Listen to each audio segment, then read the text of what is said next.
자, 점심시간 함께하는 D사이트 런치박스 오늘도 활기차게 시작을 해보겠습니다. 10월 첫 거래일이고요. 첫 방송이고요. 그리고 4분기의 첫 시작입니다. 네, 스타트가 좋지는 않습니다. 그러니까요. 하지만 또 날씨가 바뀌는 만큼 증시의 온도도 바뀔 거라고 또 생각을 가지고 기대감을 가지고 좀 시장을 지켜보도록 하겠고요. 4분기에는 저희 D사이트 런치박스도 더 잘해야 됩니다. 잘해야죠. 네. 제가 힘내겠습니다. 동접자 몇 명까지가 목표입니까, 4분기? 우리도 이렇게 실적제로 해야 돼요, 실적제로. 그냥 동접자 오는지 마는지 모르니까 네. 그냥 하니까. 동접자 몇 명 4분기 목표입니까? 저는 제 팬 10명 모으는 거. 요새 본인 팬을 모아요. 저를 위해 부러워 주시지 않을까요? 알겠습니다. 성황리에 잘 모으시기 바라겠습니다. 자, 여러분도 D사이트 보시는 분들 이거 정말 재밌다. 바이럴하게 여러 군데 퍼뜨리셨으면 좋겠고요. 혹시 수연아나 팬분 계시면 친구의 친구 좀 데려와 주시면 좋을 것 같습니다. 자, 그러면 팬을 모으기 위해선 잘해야 되는데 네. 오늘 내용 좋습니까? 오늘 내용 진짜 재밌습니다. 런치 토크는 무슨 내용 합니까? 만물상된 편의점에 대한 얘기를 하려고 하는데 네. 두바이 초콜릿 아시죠? 두바이 초콜릿. 네, 엄청 비싸서 한때 다들 만들어 먹었는데 이걸 편의점에서까지 파는데요. 뿐만이 아니라 옷이랑 화장품까지도 이제 편의점에서 살 수 있다고 합니다. 옷도 팔아요? 그러니까요. 진짜 만물상이 됐다라는 생각을 했는데 투자 포인트 간단하게 짚어보면 좋을 것 같습니다. 알겠습니다. 편의점 관련된 그 산업과 디테일에 대해서 한번 이야기를 해보도록 하겠고요. 리포트 어떤 거 나와 있습니까? 이번에 인적 분할에서 변경 상장했잖아요. 하나 에어로스페이스 소식 준비되어 있고요. 또 중국 부양책 관련해서 최근에 움직였던 게 이제 화장품, 뷰티 쪽, 그리고 식음료도 살짝씩 움직였는데 관련된 게 다 합쳐진 게 있잖아요. 바로 CJ 소식도 준비되어 있습니다. 마지막으로 지니뮤직까지 살펴보겠습니다. 지니뮤직. 네. 이번에 또 유튜브 뮤직 왜 맞아요. 돈 받고 안 받고 이런 논란이 좀 있었는데 지니뮤직 관련해서까지 리포트가 있습니다. 자, 그리고 기막힌 투자 한 끼에서는요. 방산하고 ESS 다뤄볼 텐데 사실 지금 삼성전자가 5호자를 찍었습니다. 그래서 그 부분도 좀 같이 엮어서 이따가 투자 관련돼서 종목 관련돼서 기막힌 투자 함께해서 잘 다뤄보도록 하겠습니다. 자, 그럼 오늘도 알차게 준비되어 있는 런치박스 런치 토크부터 출발해 보도록 하겠습니다.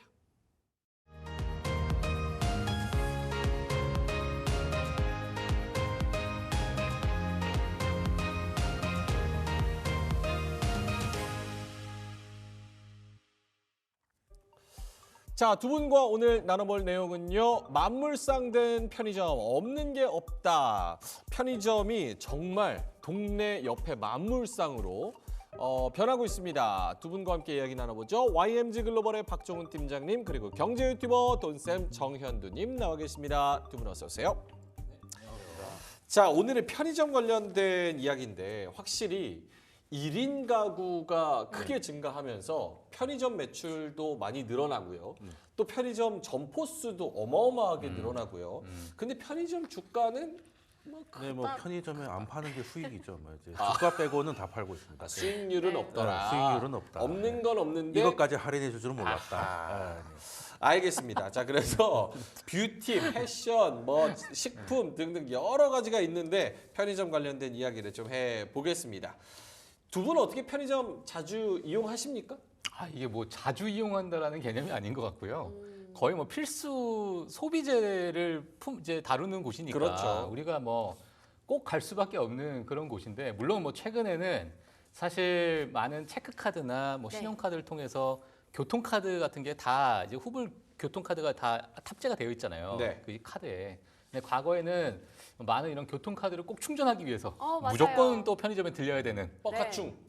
버스카드 충전입니다. 그렇죠. 네. 예, 그래서 이러한 부분에 있어서 그 사이에 물도 하나 사 먹고 음료수도 사 먹고 그러한 부분이었고 그 전으로 돌아가게 되면은 또 신문을 또 샀었잖아요, 우리가. 맞아요. 예전에 우리가 스마트폰 전에. 그렇죠. 예, 그래서 이제 그러한 부분에 대해서 사실 편의점의 역사를 보게 되면 우리와 너무나도 밀접하게 그렇게 또 지내왔던 그러한 편의점인데 사실 제가 오늘 편의점 주제를 좀 보게 되면서 가장 최근에 시장에서 이슈가 됐던 부분이 바로 세븐일레븐이 아닐까라고 생각이 들어요. 네. 자, 그래서 제가 화면을 좀 준비했었는데요.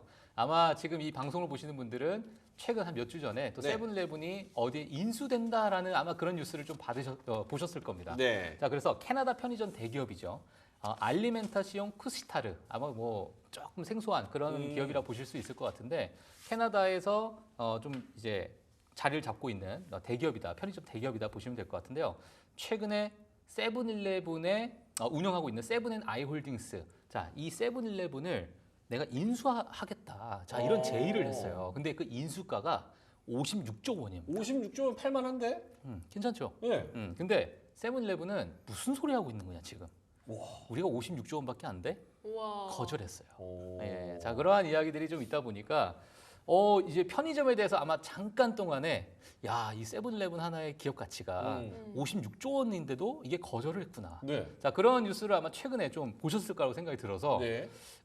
아마 오늘 또 작가님이 또 편의점에 대해서 너무나도 또 알고 싶으셔가지고 이러한 또 주제를 좀 갖고 오시지 않았나. 자, 그런 생각이 좀 들고요. 네. 사실 뭐 최근에 편의점 하게 되면 제가 좀 자료를 몇 가지 좀 준비를 해봤습니다. 네. 준비를 했는데 한번 좀 보시게 되면 사실 편의점 자체가 젊은 세대의 어떤 팝업 스토어의 역할을 좀 하고 있어요. 오. 그래서 최근에 있었던 여러 가지 제가 뭐 이거 외에도 정말 많습니다만 추석 명절을 이벤트로 공략을 한 골드바 판매가 있었습니다. 골드바를 골드바. 편의점에서? 최근에 골드 가격이 엄청나게 급등하고 있잖아요. 네. 예, 그러다 보니까 많은 수요가 있을 것이다라는 정말 내부의 어떤 전략적인 어떤 다가감이 아닐까 이런 생각이 드는데 골드바를 판매를 했고 그리고 작년부터 또는 코로나 때부터 지속적으로 인기가 끌고 오고 있는 위스키 대란.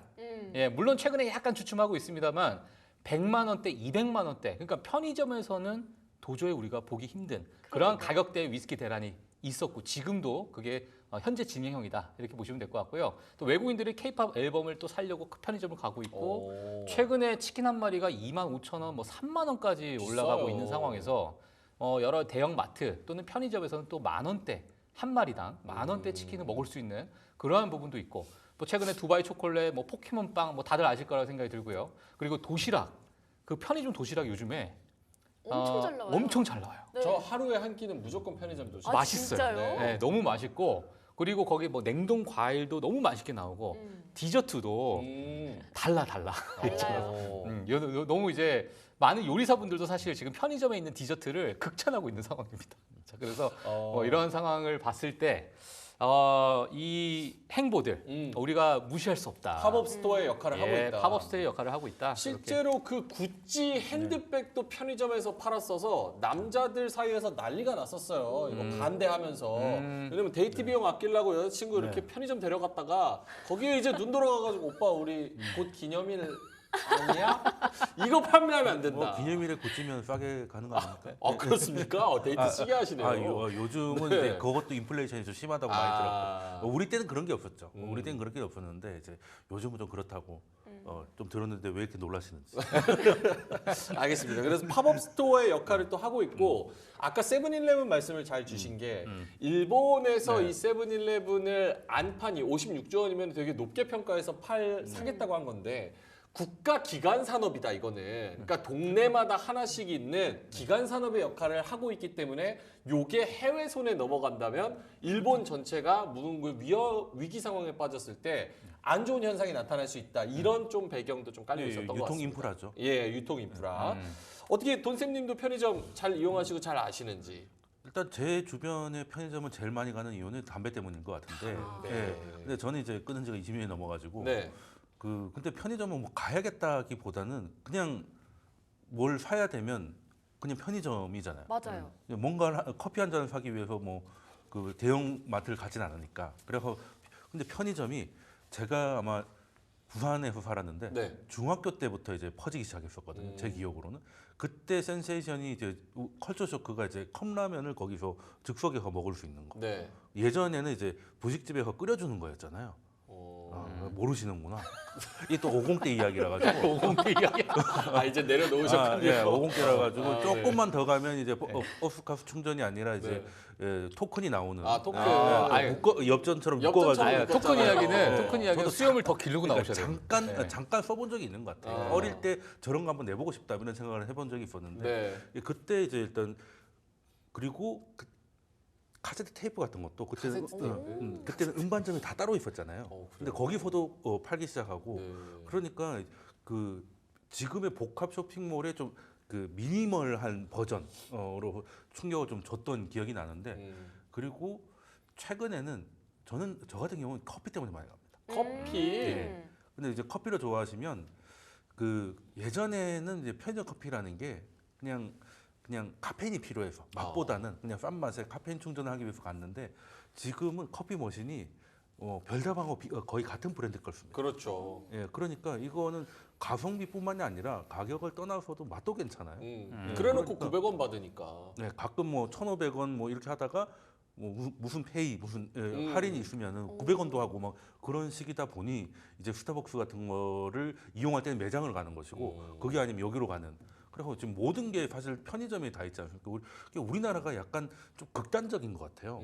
지금 우리나라 오프라인에서 잘 되는 매장이 좀 극단적인 게 아예 편의점에서 조금씩 1인식으로 팔든지 아니면 코스트코 같이 뭐 대형으로 팔든지 예, 중간이 없어지는 것 같아요. 그러니까 한두 개만 사든지 아니면 대량으로 예, 사든지. 그렇죠. 그 가끔 코스트코 하면 제가 어린이집 운영하시나 싶을 정도로 많이 사시는 분들 있잖아요.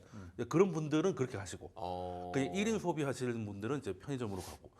우리나라 문화가 좀 극단적인 게 음식을 봐도 이제 추워지잖아요. 네. 그래도 얼어 죽어도 이제 아이스 아메리카노 아이스 마시잖아요. 아메리카노. 예, 근데 더워 죽어도 삼계탕. 삼계탕 펄펄 끓고 아유, 펄펄 끓잖아요. 그게 제일 시원하죠. 예, 중간이 없어요. 중간 없어요.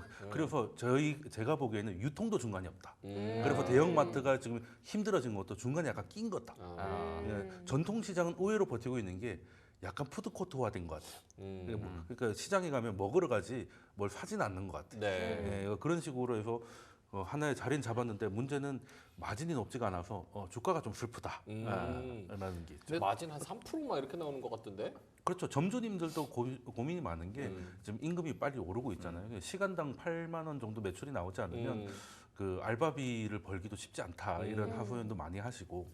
딜사이트가 인정한 50 유튜버시라고. 네. 이제 그렇게 근데 가시길 제가 생각해 바라겠습니다. 보니까 네. 제가 태어날 때 잠깐 한 달 동안은 박정희 대통령이다. 진짜요? 네. 오. 79년 11월 24일생이니까 오. 박정희 때 이제 잠깐 살았었다. 그러니까 굳이 따지면 30도 있었다. 굳이 따진다면. 알겠습니다. 아까 뭐 말씀하셨나요? 다 까먹었어요. 저 50 얘기 듣다가 다 까먹었어요, 제가. 너무 지금. 재밌죠? 옛날 네. 얘기. 아니, 옛날 저는- 얘기 재밌으면 나이 든 건데. 아, 그래요? 네. 아니, 저 같은 네. 경우에 사실 뭐 편의점 이용에 대해서 말씀을 하시니까 네네. 전 아마 공감하실 수 있는 게 뭐냐면 저는 술이에요, 주류. 술. 왜냐하면 맥주 같은 경우에 네. 그렇죠. 만약에 네 한 캔 캔, 만 원. 네 캔에 그렇죠. 10,000원이잖아. 네, 12,000원. 뭐 그렇죠. 최근에 이제 뭐 올라서. 500ml를 기준으로 하게 되면 자 그렇게 뭐 대량으로 샀을 때 정말 싸게 구입을 할 수 있다 보니까 편의점을 많이 이용하는 것 같고 특히나 요즘에 뭐 인플레이션으로 워낙 고통을 받고 있다 보니까 젊은 세대들도 마찬가지고 뭐 많은 이제 모든 세대를 어우러서 지금 고통을 받고 있다 보니까 이러한 뭔가의 1+1, 2+1 또는 4개를 합쳤을 때 12,000원으로 우리가 뭐 행복을 느낄 수 있는 네. 그러한 부분이 있을 때 편의점이 가장 도드라지는 그런 대안책이 아닐까 자, 그렇게 보여지고 있습니다. 예. 이 실제로 편의점 수가 예전 대비해서 우리나라 인구 밀도당 뭐 편의점 수를 얘기할 수도 있겠고 뭐 점포 절대 개수를 얘기할 수도 있겠고 이게 지금 우리가 말하는 트렌디한 만큼 점포 수도 그렇게 많습니까? 많은 정도가 아니고 일단 편의점이라고 하면 일본이 원조잖아요. 그렇죠. 일본이 원조인데 쉽게 말씀드리면 이제 우리가 앞질렀습니다. 오. 앞질렀고 제가 준비한 자료가 있는데요. 그 보시면은 지금 편의점이 어느 정도냐면 우리나라의 편의점 수만 해도 전 세계 맥도날드보다 많습니다. 와. 네. 전 세계 맥도날드보다 우리나라에 있는 편의점 수가 편의점이 많다. 더 많습니다. 네, 더 많고 저만 해도 결혼 전에 오피스텔을 살았는데 거기 1인 가구가 되게 많은 좀 대형 오피스텔이었어요. 네. 편의점이 5개 있었습니다. 우와. 그 밑에요? 아, 그 오피스텔에 네, 오피스텔 편의점 5개 있었어요. 그게 가능한가? 네, 근데 보니까 네. 세븐일레븐 하나를 빼고 나머지 4개는 한 사장님이 하시더라고요. 오. 그래서 저는 분명히 다른 데를 가는데 같은 사장님이 보여가지고 제가 정신 나간 줄 알았거든요. 근데 그게 아니라 한 번은 이상해서 물어봤더니 이제 4개를 다 하고 계시더라고요. 원소스 멀티 유즈. 네, 그러니까 이제 이 건물을 접수하시겠다. 결국은 접수하셔가지고 이제 한 개는 나가서 4개가 이런 이야. 형태. 지금 우리나라 자영업자들이 좀 힘든데요. 그 창업이 좀 힘들다 보니까 네. 지금 가장 많이 창업하는 게 일단 신축 아파트가 들어오면 상가에 제일 먼저 들어와 있는 게 편의점. 부동산이고, 네. 부동산이고 그 다음이 편의점. 편의점. 예, 그리고 그 다음이 커피숍. 어. 예, 그 노란색들 좀 저가 커피들 있잖아요. 노란색들. 예, 그리고 마지막이 이제 뭐 무인 아이스크림 뭐 이런 식으로 해서 우리 지금 그 자영업이 너무 일류화되는 것 같아요. 그런 부분이 좀 있고 그래서 지금 커피 매장 수만 하더라도 지금 커피 매장만 지금 3만 개가 넘어갔거든요. 그래요? 3만 개 정도가 아닙니다. 엄청나게 넘어가고 있는데 문제는 이게 다 편의점도 사실상 카페라는 거죠 이제.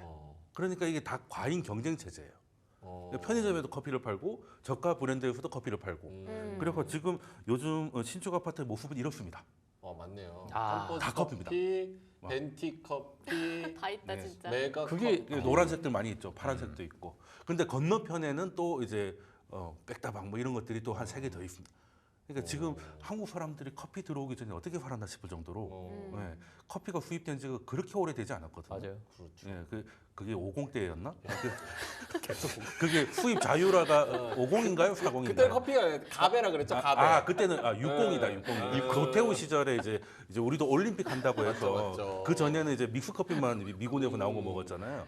그러고 보니 얼마 안 됐는데 지금 전 세계에서 원두 수입이 10위권 안에 들어가는 국가입니다. 예, 그래서 지금은 편의점만 볼 게 아니라 이제 커피숍도 사실은 동종업계로 봐야 돼요. 예, 같은 걸 파니까. 그러니까 일본이야 인구가 어마어마하니까 뭐 2억 이렇게 되잖아요. 그렇죠? 1억 6천 2억. 그러니까 편의점 5만 몇 개인 게 이해가 되는데 우리나라가 개수로서 비슷한 과하죠. 게 네. 인구당 편의점 수는 그러면은 네. 훨씬 그거겠네요. 그렇죠. 타이트하겠네요. 인구당 편의점 수를 보게 되면 편의점 한 개당 인구가 950명 정도가 된대요. 우리나라 만약에 우리가 지금 우리나라 인구와 편의점 개수를 이렇게 나누게 되면 그 정도로 보고 있다. 자 그리고 사실 뭐 일본 대만을 앞선 거는 뭐 꽤 됐고 시간이 이게 작년 기준이기 때문에 자 그리고 이제 사실상 뭐 외국을 많이 돌아다니시는 분들 네. 아마 다 공감을 하실 거라고 생각이 드는데 이 편의점이 이렇게 정말 편의점이 영어로 컨비니언스 스토어잖아요. 네. 그만큼 편리하다는 거죠. 편리하다. 예, 그러니까 이 편의점 자체가 외국에는 이렇게 잘 발달되어 있지 않아요.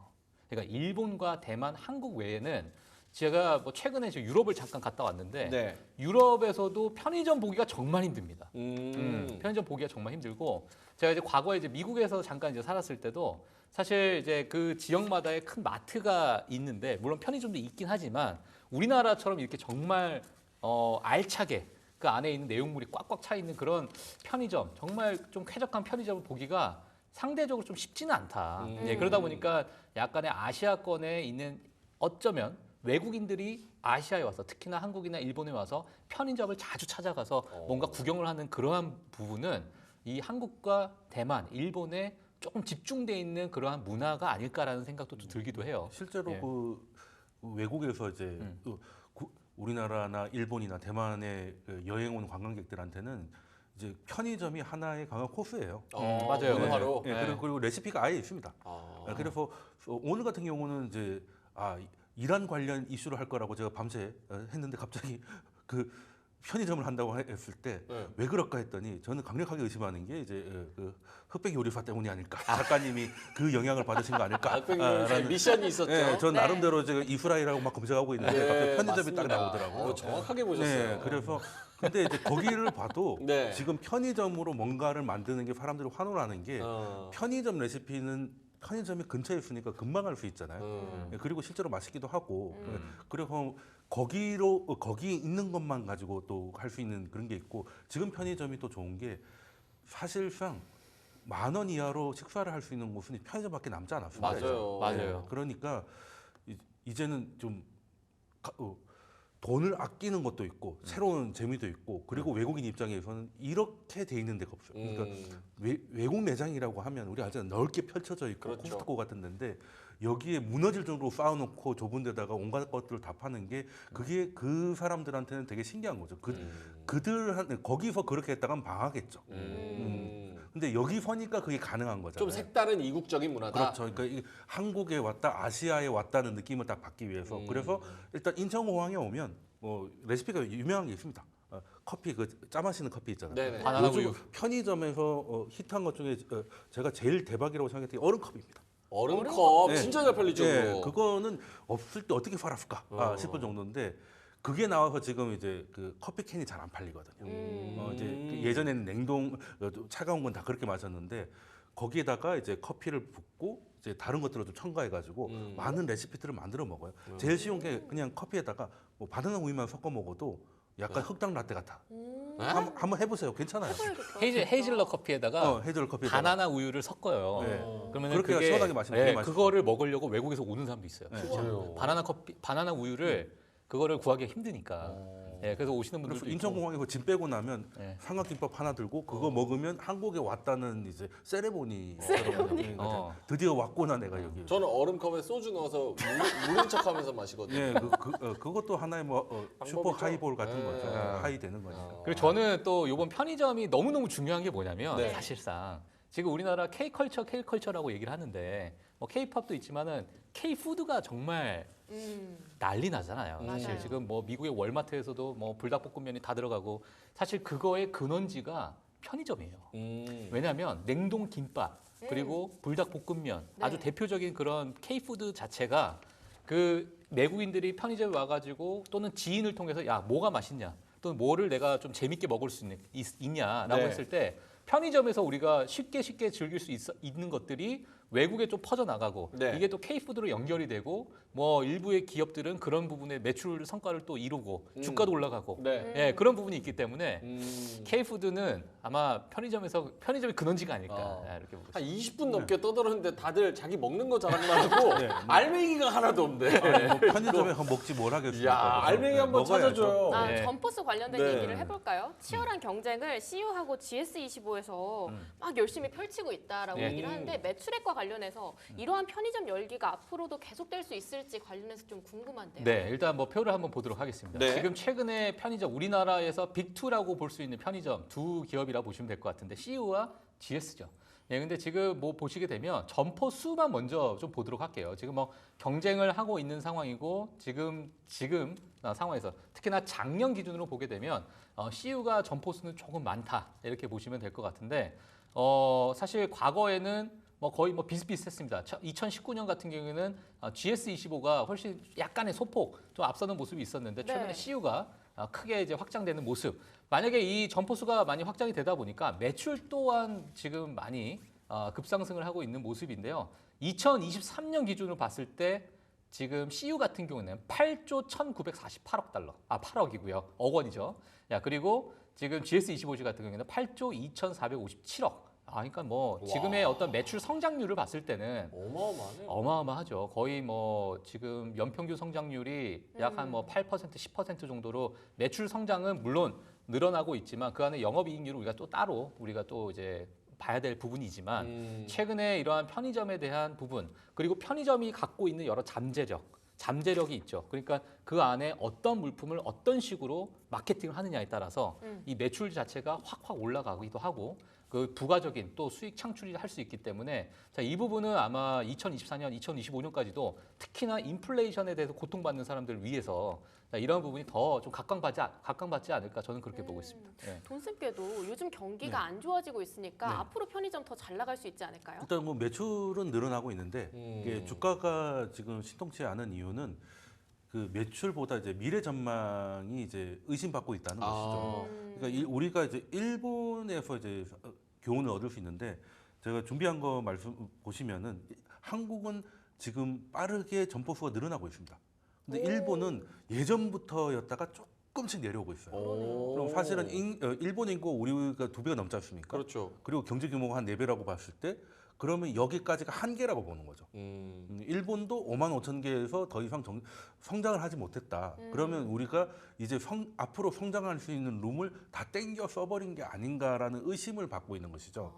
그럼 이걸 해소를 하려면 점포 수는 더 늘지 않더라 하더라도 점포당 이익률이 늘어날 수 있는 방법을 좀 해야 되는데 거기에서 어떤 게 있을까라고 보면 아까 약간 답이 있었는데 팝업 스토어 같은 것이죠. 팝업 스토어. 요즘에 이런 과자나 뭐 이런 것들에서 이슈가 되는 건 이제 제로로 나오는 것들 있잖아요. 제로 과자? 저만 해도 뭐가 제로가 나왔다 이러면 일단 먹고 보는 스타일이거든요. 저도요. 예, 그러니까 뭐가 나오면 이거 뭐 GS에서 풀린다든지 뭐 이런 식으로 유통망을 이용해 가지고 그런 식으로 팝업 스토어 비슷하게 가져간다면 조금 나올 수는 있겠는데 그거 이상의 좀 뭔가에 이런 것들이 중첩돼서 그 일본 편의점 산업이 가지고 있었던 한계를 이제 우리 K 편의점이 넘어간다는 기대감을 줘야지. 그렇지 않으면 지금은 사실 매출 증가는 점포수가 늘어났으니까 당연한 것이고 여기서 정체될 것 같다는 의심을 좀 덜어낼 필요가 있겠다.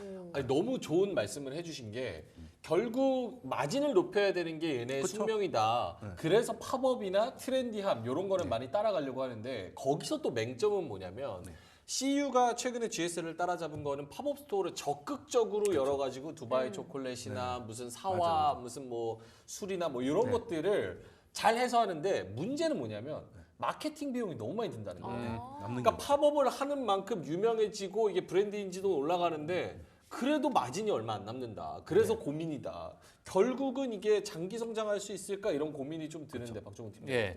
사실 저는 뭐 앞서 좋은 말씀 해주셨는데 팝업스토어는 분명 이제 중요하다고 생각이 들어요. 네. 중요하다고 생각이 들고 지금 많은 매출에 그러니까 우리가 지금 필요로 하는 이러한 물건들의 어느 부분에서 우리가 매출을 좀 일으키고 있는가를 보게 되면 사실 온라인에 대한 매출이 가장 크겠죠. 최근에 이제 가장 많은 성장을 보이고 있고 쿠팡으로 그냥 바로 로켓 배송으로 오다 보니까 내가 만약에 다양한 물품을 내가 구매하고 싶다면 편의점은 약간 부담이 될 수도 있고 중간에 유통비를 어느 정도 절감할 수 있는 그런 부분은 뭐 쿠팡이나 그 외에 온라인으로 많이 구매를 하다 보니까 자, 이런 부분인데 그럼 그 부분에 대해서 얘네들이 매출을 좀 올리려면 저는 내부적인 여러 가지 체질 개선이 좀 필요하다고 생각됩니다.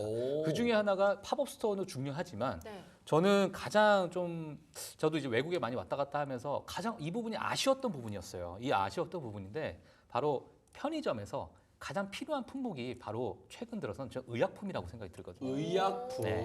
외국에 나가신 분들은 아마 다 공감하실 거라고 생각이 들어요. 미국만 가도요. 정말 어마어마한 그러니까 안정 상비 의약품들이 많이 있습니다. 심지어 정말 응급 치료를 할 수 있는 키트까지도 팔고 있어요. 내가 만약에 피부가 뭐 예를 들어서 사고로 인해서 찢어졌다. 네. 뭐 병원까지 가는데 너무나도 긴 시간이 걸리고 이러다 보면은 이 꼬매는 키트도 팔아요. 심지어. 그러니까 그 정도로 정말 광범위한 어떤 의약품이 있는데 그럼 내가 꼬매요 그거 사서? 그런 부분을 아마 거기서 그게 있어요. 설명서가 그게 있는데 미국 안 가봐서 저는 안 해봐서 맞는지 모르겠어요. 알 가이드 수가 보고 하는 있나. 거죠. 유튜브 보고 따라하시는 네. 거. 유튜브 보고 따라한다고요? 너무 비싸잖아. 미국에서 병원 아니 그리고 간다는 게 요즘에는 무슨 꼬맨다는 게 바늘로 꼬매는 것보다도 테이프로 이렇게 감싸요? 감싸는 부분이 있어요. 그러면 그럴 수 있겠다. 예, 그런 부분이 이게 응급처치죠 말 그대로 응급처치이기 때문에 그러니까 이러한 의약품에 대한 범주를 크게 늘려야 되는데 사실 일본만 해도 엄청난 다양한 의약품이 있거든요. 근데 우리나라는 상대적으로 워낙 그 숫자가 적다 보니까 정말 급할 때 약국은 문 닫죠. 또 7시, 8시 되면 문 닫는 맞아요. 약국들이 일찍 많죠. 닫아요. 예, 그러면 뭐 새벽에 우리가 빠르게 뭐 아기가 아프거나 뭐 그럴 때 집에 상비약이 없는 상황에서는 우리가 조금 접근성이 좀 편리한 편의점에 이러한 약간의 의약품들을 좀 구비할 수 있는 이러한 부분도 저는 매출적으로 봤을 때는 상당히 큰 영향을 미칠 거라고 생각이 들고 이건 선진국가로 비교했을 때는 우리가 어느 정도 좀 제도를 좀 개선해야 될 부분이 아닐까라는 생각이 들고 물론 여러 가지 이해관계가 좀 있겠습니다만은 저는 이러한 약간의 편의점의 체질 개선이 조금은 더 필요하다라는 생각이 듭니다. 의약품까지 같이 팔자. 뭐 의약품까지 하려고 하면 그거는 사실 이제 제도적인 문제가 제도 필요할 문제죠. 것이고 네. 특히 미국 같은 경우는 편의점에서 파는 게 아니라 그런 거를 파는 것이 이제 편의점화된 거죠. 예. 그래서 약간 출발이 약간 다를 수 있는데 지금 당장 편의점 업계에서 할 만한 방법은 지금 GS25에서 가장 효자 상품이 매출 1위가 지금 몇 년째 안 바뀌고 있거든요. 뭐예요? 오모리 김치찌개. 오모리 김치찌개. 컵라면입니다. 맛있는데? 예, 처음에 이제 콜라보로 이제 한번 했다가 인기가 좋으니까 이제 계속 가면서 지금 효자 상품이 됐거든요. 이게 팝업은 그 자체로는 돈이 되질 않아요. 마케팅 비용이 커가지고. 근데 거기서 그런 효자 상품을 발굴하면서 스테디하게 가야 되는 것이죠. 예, 그 방법이 현재는 최선이다. 그래서 이제 흑백 요리사 같은 것도 이제 도움이 되겠죠. 자체 브랜딩, 그렇죠. 자체 오리지널 그렇죠. 제품들을. 그러니까 늘 그냥 갖다 파는 정도가 아니라 여기서 이제 개발해서 내놓으면 유통망을 가지고 있으니까 얼마든지 가능하고 광고 효과 같은 것들도 지금은 뭐 그런 여러 가지 형태가 있으니까 네. 그 제2의 제3의 오모리가 나올 필요가 있겠다라는 것이죠. 알겠습니다. 시간 뭐 물어보고 싶은 게 있었는데 정말 짧게만. 네. 이거는 뭐 사실 답이 있는 질문은 아니기 때문에. 미국을 보면 유통주, 특히 월마트 같은 종목은 지금 사상 최고치를 거의 기록을 하고 있어요. 근데 유독 국장에서는 이마트, 현대백화점, 네. 편의점주, 유통주는 거의 진짜 쩌리 취급을 받습니다. 그렇죠. 왜 이럴까? 아까처럼 점프수 늘어나는 거나 매출이나 이런 게 나쁘지 않은데 성장 속도도 그렇고 왜 이렇게 평가를 잘 못 받을까라는 거에 대한 고민은 어때요? 짧게만 얘기해요. 저는 사실 이 우리나라 국내의 이런 유통 기업들을 보게 되면은 어찌 보면 되게 안에서 팝업 스토어도 있고 여러 가지 이야기가 있지만 레거시화 되어 있어요. 아직도. 네, 그러니까 그 부분에 대해서 시장의 어떤 밸류에이션을 받을 때 사실 월마트도 어찌 보면 레거시화 되어 있지만은 빠르게 이거를 개선하기 위한 노력이 지금 시장에서 많이 인정을 좀 해주고 있는 거거든요. 그만큼의 큰 유통망을 가지고 있고요.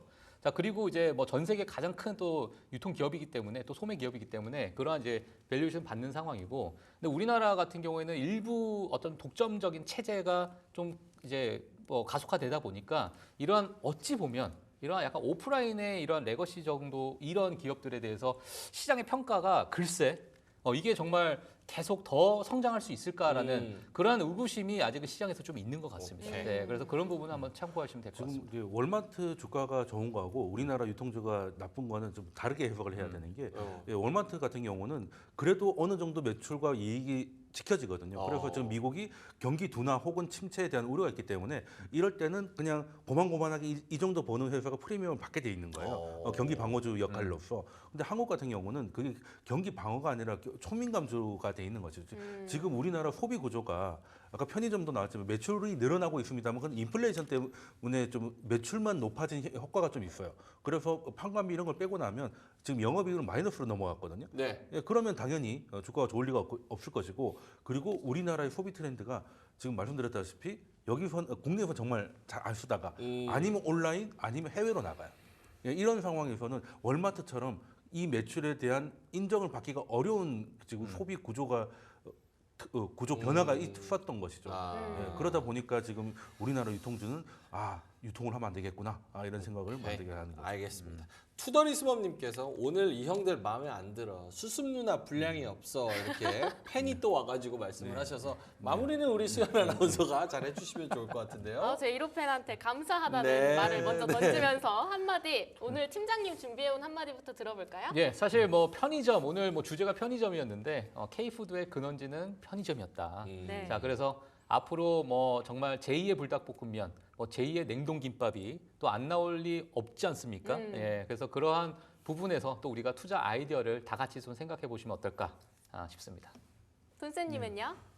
저는 이제 우리나라 편의점이 수나 규모나 질이나 다 일본을 넘어섰는데 이제 이 공급 과잉의 숙제를 좀 잘 풀어 나가서 이제 주주들도 뭔가 재미를 느끼는 그런 시기가 왔으면 좋겠다 말씀드리겠습니다. 알겠습니다.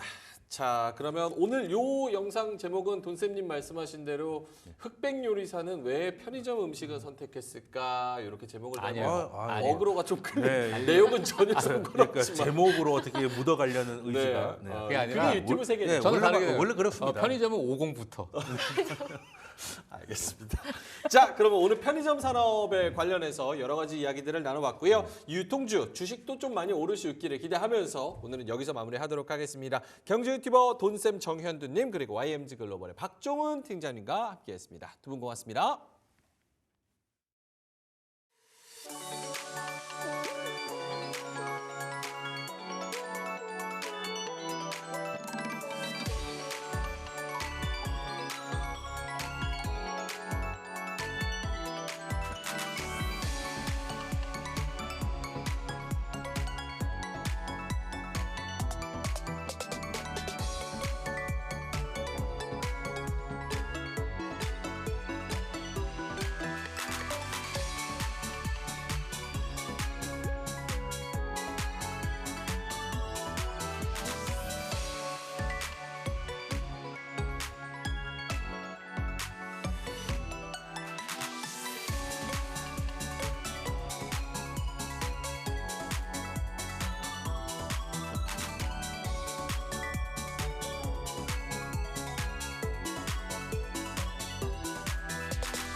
런치박스 두 번째 코너 불맛나는 리포트 시간입니다. 오늘도 주식장에서 핫하게 다뤄질 이슈들 더욱 뜨겁게 불맛 내주실 기업공시연구소 변영인 대표와 함께하겠습니다. 대표님 안녕하세요. 네, 반갑습니다. 네, 첫 번째 리포트 네. 하나 리서치 리포트로 출발해 볼 텐데요. 하나 에어로스페이스 종목 소식이 준비되어 있습니다.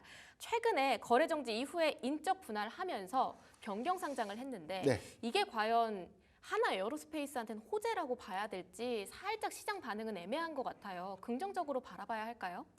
우선 인적 분할에 관련된 효과들을 이제 어떻게 볼 것인가. 이게 첫 네. 번째 단점이라는 것은 기존에 둘이 하나로 있었을 때는 그만큼 외형이 더 커져 있었지만 그러니까 분할로 다시 이제 재상장하고 신설됨으로 인해서 외형이 좀 축소되는 그런 흐름들을 좀 보여주고 있지만 네. 이게 사업의 시너지 관점에서 지금 분할을 했던 사업 부분은 사실 뭐 방산과는 거리가 좀 있었던 사업이었기 때문에 사실 뭐 사업의 경쟁력을 좀 더 강화시킨다든가 방산 고유의 어떤 수익 지표를 좀 정확하게 파악하기 위해서는 오히려 이번 인적 분할이 저는 더 긍정적이다라고 좀 말씀드리고 싶습니다. 뭐 전반적인 어떤 사항들을 보면 사업적인 시너지가 이제 과연 있는가? 네. 그래서 사업의 어떤 시너지가 향후에 기업의 외형 가치를 조금 더 극대화시키는 그런 긍정적인 요인으로 좀 더 이어진다면 사실 뭐 더할 나위가 없겠지만 그러니까 대다수 기업들이 현재도 주력 사업과 또 비주류 사업에 대한 사업 괴리가 굉장히 커요.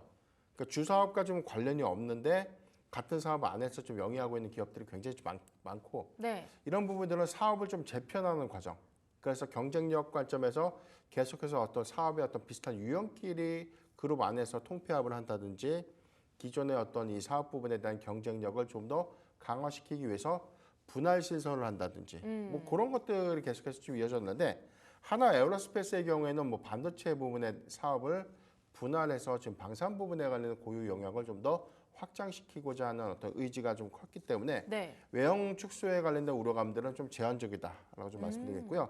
일단 리포트의 내용들을 보면 육해공 우주 종합 방산 기업으로 거듭나다라고 좀 이 타이틀이 좀 돼 있어요. 네. 역시나 이제 하나 에어로스페이스의 가장 큰 장점은 특정화된 뭐 지상 무기를 만드는 것이 아니라 지상과 해상 그다음에 뭐 공상 그다음에 뭐 우주 이렇게 해가지고 전반적인 어떤 종합 방산 기업으로서의 역량인데 이 부분이 사실 뭐 인적 분할에서 갑자기 더 좋아진다 이런 관점들보다는 네. 고유 사업 영역이 오히려 더 부각됨으로써 해당되는 어떤 수익 지표가 더 양호한 흐름들을 좀 보여준다면 오히려 경쟁력 관점에서 긍정적이지 않을까 그렇게 좀 볼 수 있겠고요. 일단 연간 실적 관점에서는 연간 작년 대비해서 15.7%의 매출 성장 그리고 이익은 51.7%가 증가되게 되는데 OPM을 한 9.7% 통상적인 방산 기업의 OPM이 3에서 5%예요. 네. 그러니까 이 부분을 충분히 거의 뭐 10%대에 육박한다는 그러네요. 것은 양호한 네. 수익 지표를 좀 보여주고 있다. 다만 이제 우리가 좀 우려스러운 지표는 딱 하나, 환율의 변동성. 환율의 변동성을 그렇죠. 신경 써야겠군요. 그 이전에는 이제 환율이 주는 효과들이 수익 지표에 관련된 긍정적인 기조가 좀 있었지만 점진적으로 환율이 약세, 원화가 강세를 보이는 기조로 좀 전환이 되면 기존에 수주했던 물량들이 공급 시점에 오히려 환율의 어떤 영향폭들로 인해서 수익성이 조금 더 훼손될 수 있는 부분들은 좀 중장기 지켜봐야 되는 체크 포인트가 되지 않을까라고 보고 있지만 이게 뭐 큰 폭의 우려감으로 좀 작용하지는 않을 겁니다. 다만 이제 우리가 기대했던 수익 지표의 변화 이 부분은 계속해서 좀 주목해 볼 필요가 있지 않나라고 보고 있습니다. 방산 수출 부분의 모멘텀이 지속될 것이다라는 전망들 나오고 있는데 2분기 기점에서는 전체 18대가 좀 인도가 됐습니다. 폴란드의 뭐 K9 그리고 천무가 각각 6문 그리고 18대가 좀 인도가 됐는데 이게 이제 하반기에는 뭐 60대 그리고 60문과 30대의 공급량이다. 상반기보다 하반기 인도량들이 좀 더 많이 집중이 좀 되다 보니까 네. 실적의 기여 효과가 상반기 대비 하반기에 조금 더 크게 좀 나타내줄 수 있는 그런 흐름들인데 항상 좀 강조를 좀 드렸지만 이게 인도 시점에 대한 매출 인식 때문에 사실 시장이 전망했던 이 수익 지표에 미달했다고 해서 이걸 시장은 굉장히 좀 실망을 하는데 그러실 필요가 좀 없다는 겁니다. 수주를 잘 보면 그렇죠. 된다. 수주 잔고가 감소되지 않고 점진적으로 늘어나는 과정이라면 네. 앞으로 좀 인도하는 일정들은 특별한 어떤 차이가 없다면 특별한 어떤 뭐 오류가 없다는 전제라면 사실 뭐 그렇게 크게 우려할 수 있는 부분들은 아니기 때문에 연간 수주 잔고가 계속해서 좀 증가되고 있는지 이 부분에 대한 체크가 더 중요하지 않나 그렇게 좀 판단해 봤습니다. 일단 인적 분할 관련해서는 외형이 축소됐다라는 우려감은 있지만 그만큼 방산 쪽으로 사업 경쟁력이 강화된다라는 걸 기대해 볼 수 있기 때문에 이런 부분들은 조금 긍정적인 흐름으로 봐도 될 것 같고 아직까지 수주 잔고가 넉넉하고 또 육해공 전 부문에서 골고루 성장하고 있으니까 지켜볼 필요가 있다. 하지만 환율 쪽에서는 살짝 리스크 요인을 살펴볼 필요도 있다. 이렇게 정리를 해볼 수 있을 것 같은데요. 네네. 추가적인 포인트가 더 있을까요? 네. 일단 하반기에 수주 모멘텀들을 계속해서 우리가 주목을 해봐야 될 것 같고요. 네. 계속해서 지금 나와 있는 내용들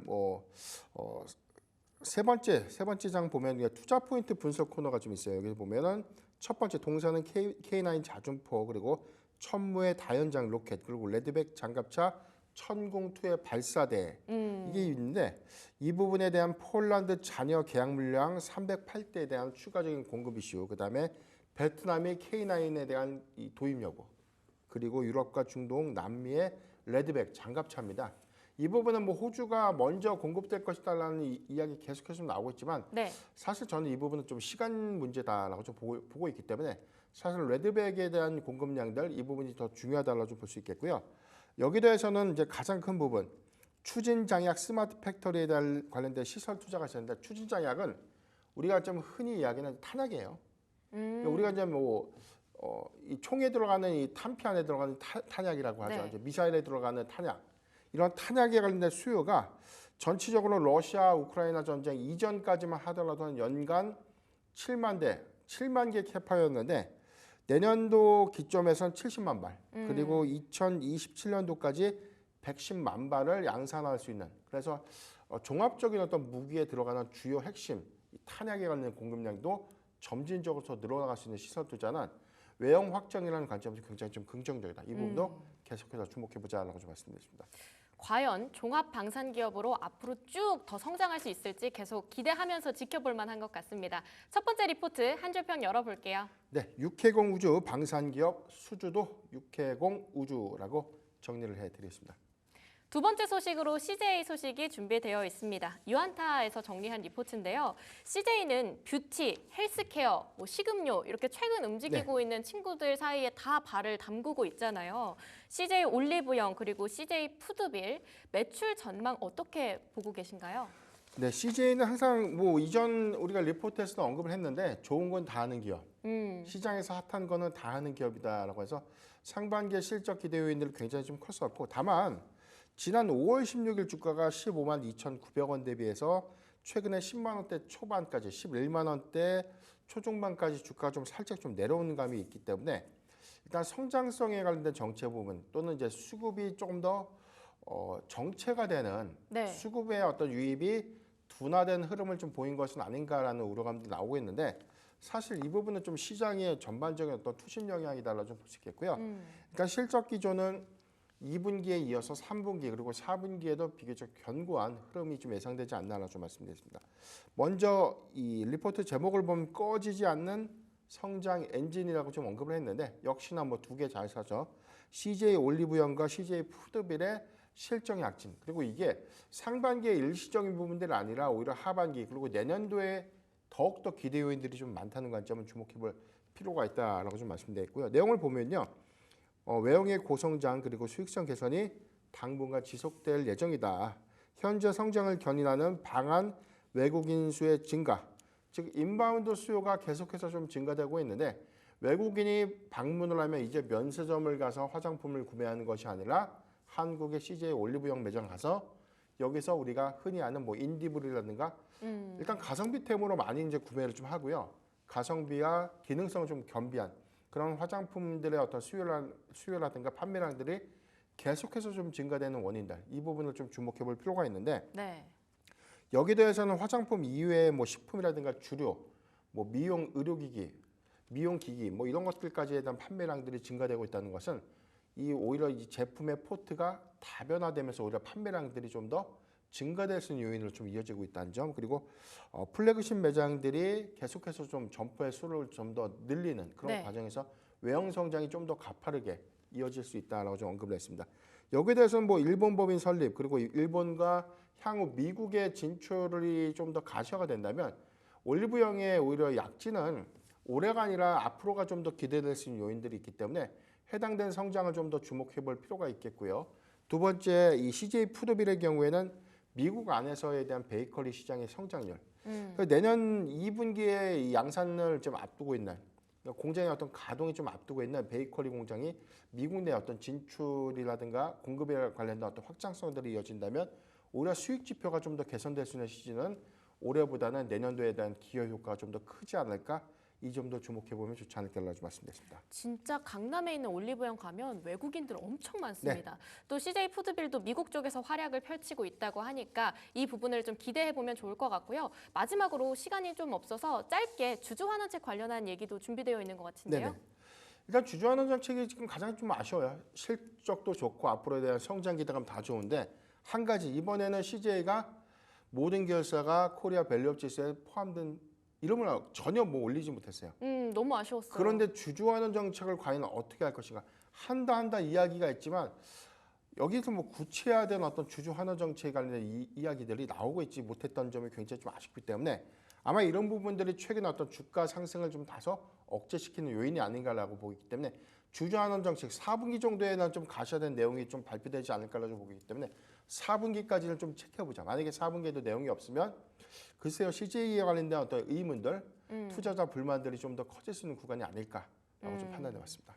CJ의 4분기 주주환원책도 확인해 볼 필요가 있겠다. 이렇게 정리를 해볼 수 있을 것 같습니다. 두 번째 리포트 한 줄평 열어보겠습니다. 네, 밸류업 지수 탈락, 주주환원 정책은 언제라고 정리를 해드리겠습니다. 마지막 소식으로 바로 넘어가 보겠습니다. 신한금융투자에서 나온 지니뮤직 리포트인데요. 주가가 너무 많이 내려온 것 같은데 리포터에서는 이제 바닥 다지기 끝났다 이런 식으로 보고 있는 것 같아요. 긍정적인 추이를 기대해봐도 될까요?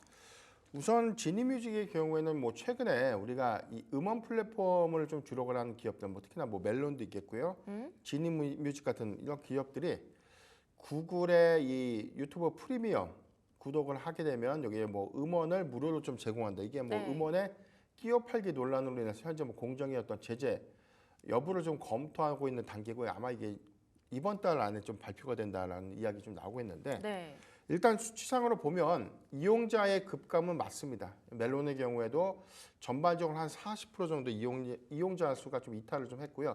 다만 지니뮤직의 경우에는 이탈의 규모가 굉장히 좀 미비합니다. 그러니까 수치상은 굉장히 미비한데 전반적인 어떤 영업 업황에 큰 타격이 있었던 것처럼 좀 오인을 좀 하고 있지만 전반적인 내용들을 보면 상반기 실적 기조를 봤을 때도 이게 수익 지표에 관련된 의문은 사실 있어요. 이게 과연 이용자 수가 좀 이탈해서 사실 뭐 감소가 됐다라고 차지하더라도 이 부분에 대한 어떤 성장성이 좀 둔화된 것은 좀 사실이기 때문에 수치상 뭐 그렇게 이용자 수가 급감했던 뭐 40%대 이 부분 아니고 한 5% 미만 정도에 대한 이탈이라고 좀 감안을 해본다면 지니뮤직의 경우에는 수익성이라든가 이제 포트 다각화가 좀 더 미진한 그런 흐름들이 사실 어떤 실적의 정체 요인으로 좀 작용하지 않았나 좀 보습니다. 다음에 여기 나와 있는 내용들을 보면 2021년도 이후에 주가가 35% 정도 하락했다는 점, B2B 사업의 확장 그리고 드디어 본업 실적의 회복 가능성이 포착됐다. 그리고 주가는 바닥을 확인했다라고 좀 언급을 했는데 일단 리포트의 개인적인 의견을 다 걷어내고 팩트, 즉 객관적인 어떤 지표만 좀 보고 좀 이야기를 해야 될 것 같은데 좋아요. 첫 번째 보면 LGU 플러스의 신규 제협사 사업이 재개가 되면서 B2B 수요가 회복될 것이다. 이 부분은 좀 향후 이익 기여를 좀 얼마만큼 할 것인가라는 관점에서 통신사와의 어떤 결합은 굉장히 좀 긍정적이다라고 볼 수 있겠고요. 두 번째 현대차 그룹과의 모빌리티 서비스 사업으로 음원 서비스를 제공한다. 이 부분은 제네시스 뮤직으로 좀 런칭이 돼서 여기에 관련된 어떤 이 음원이 좀 공급되고 있는 부분이에요. 그래서 이 부분은 선택지 관점에서 뭐 차량에서 지니뮤직이 좀 탑재가 된다는 것은 해당 플랫폼이 현대차 많은 차종으로 좀 확대가 된다는 전제라면 저는 긍정적이다라고 볼 수가 있겠는데 아직 이 부분에 대한 수치는 조금 더 체크가 좀 필요하지 않나. 세 번째의 경우에는 뭐 KT의 최대 주주가 현대차로 변경되면서 향후에 일반 차량까지 확대됐어요. 이게 단순하게 지배권을 좀 공고히 할 수 있는 관점인가? 그러니까 지분의 관점에서는 이 현대차가 KT의 최대 주주는 맞는데 아마 이제 지배권을 100% 장악하는 네. 그런 모양새는 좀 아니라는 것이죠. 그러니까 사업의 어떤 제휴 관점에서는 긍정적으로 좀 기대할 수 있는 요인은 있겠지만 이 부분은 현재 어떤 밸류에 판단한 과정이라고 보기에는 앞으로에 대한 체크 요인들이 좀 더 많다는 관점에서 저는 좀 보수적으로 좀 봐야 됩니다. 다만 이번에 이 공정위에서 유튜브에 관련된 어떤 제재가 좀 확정이 되면서 이용자 수가 다시금 좀 돌아올 수 있는 어떤 기대 요인들은 남아 있지만 네. 글쎄요 유튜브의 구독을 해지하고 다시금 응원에 그러게요. 관련된 어떤 이용자가 다시 돌아갈까요? 그러니까 저는 이 부분은 어떤 이용료에 관련된 어떤 이점이라든가 이미 잘 듣고 있던 서비스를 갑자기 좀 해지할 수 있는 명분이 어떤 더욱더 해지를 하고 갈 만한 어떤 메리트 있는 어떤 이용료라든가 그런 부분에 대한 어떤 제시가 없다면 이거에 대한 영향은 좀 전 제한적이다라고 좀 볼 수 있기 때문에 향후의 영향을 좀 더 주시할 필요가 있지 않나라고 좀 말씀드렸습니다. 리포트에서는 곧 회복할 거다 이렇게 얘기를 하고 있지만 다소 보수적인 입장에서 바라봐야 할 것 같다고 말씀을 해주셨고 제가 듣기로는 무엇보다 포트가 조금 더 다각화되면 좋겠다 이런 아쉬움이 있다라는 생각을 했습니다. 네. 마지막 한 줄 평 열어보겠습니다. 네, 유튜브 제재에 과연 이용자 수 늘어날까라고 정리를 해드리겠습니다. 오늘 불만나는 리포트 준비된 소식은 여기까지입니다. 하나 에어로스페이스, CJ, 지니뮤직까지 세 가지 종목 소식 다뤄봤습니다. 지금까지 기업공시연구소 변영인 대표와 함께했습니다. 고맙습니다.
자, 오전장 한번 체크를 해보겠습니다. 김학긴 투자한끼.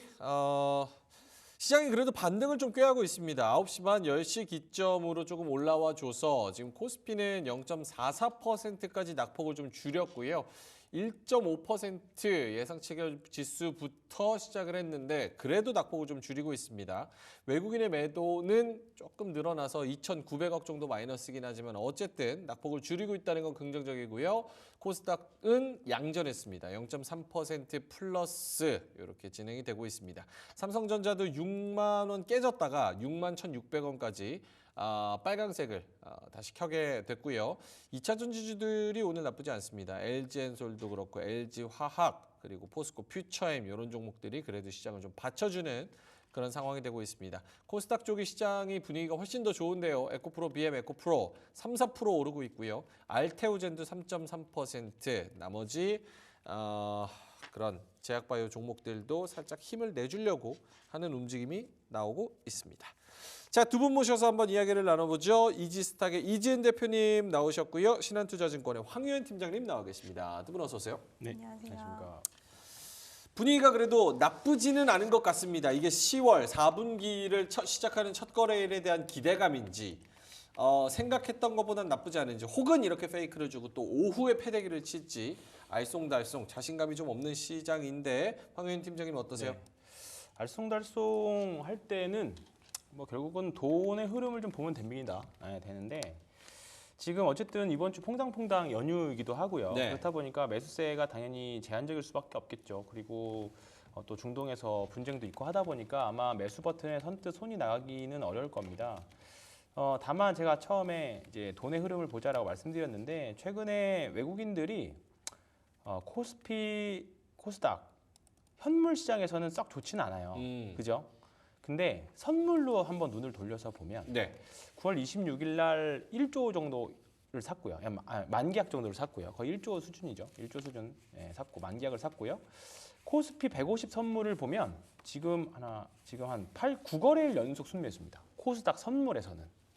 그렇다 보니까 이게 어떤 의미냐면 그러니까 선물 주가는 지금 밀릴 때 선물에서는 그 주가가 떨어졌기 때문에 각 선물 코스피 200 선물, 코스닥 150 선물이 많이 떨어져 있겠죠. 선물을 먼저 밑에서 줍고 있고 그러다가 현물로 밀면서 이제 코스닥 지수는 양 지수는 빠졌기 때문에 선물 쪽에서 매수를 하고 있으면서 나중에 현물로 끌어올리면 현 선물이 동시에 양쪽에서 수익이 날 수 있는 구조를 지금 만들어가고 있습니다. 그러니까 어떻게 보면 전형적인 외국인들의 수급 플레이라고 볼 수 있거든요. 그러니까 사실 뭐 중동 분쟁이 이게 뭐 사실 미사일 날라간 게 조금 더 과거와는 다른 거라서 10월달 그리고 또 역사적으로 10월달은 항상 힘들었기 때문에 10월달은 정말 조심해야 되는 장이다라고 이렇게 생각하실 수 있지만 물론 우리 주식 투자할 때 리스크 관리가 제일 우선순위이고 그렇긴 합니다만 일단 지금은 일단 외국인들이 선물 쪽에서 매수를 계속 어느 정도 그래도 해주는 거 부분들은 오늘처럼 아래 꼬리가 나올 확률이 저는 매우 높다 생각해요. 그러니까 장 초반에 어떤 이슈로 인해서 훅 밀릴 수는 있습니다. 그런데 이제 반등이 나올 수 있는. 근데 물론 어떤 섹터 내가 가지고 있는 종목이나 섹터가 반등이 나와야 유의미하겠습니다만 그렇죠. 일단은 지수적으로는 크게 밀릴 가능성은 조금 상대적으로 낮다. 굳이 매수냐 매도라냐고 했을 때 지금은 약간 최소한 보유 관점은 되는 시장이 유지되고 있다. 그렇게 보시면 될 것 같고 말씀하셨던 대로 2차 전지가 시장에서 결국은 또 올라오니까 지수도 올라오고 계속 이제 순환매거든요. 반도체들도 삼성전자도 오늘 뭐 6만 원이 잠깐 깨졌다가 올라왔습니다만 이런 부분들 고민해 보신다라고 하면 어차피 반도체 코스닥 시장에서는 반도체, 2차 전지, 바이오, 뭐 그리고 기타 화장품 정도까지 계속 이 정도의 순환매가 계속 이루어지고 있기 때문에 오늘 이제 올라간 거를 따라 사시기보다는 눌려져 있는 쪽에서 또 기회를 단기 매매 정도 그쪽에서 기회를 찾아보시면 좋을 것 같습니다.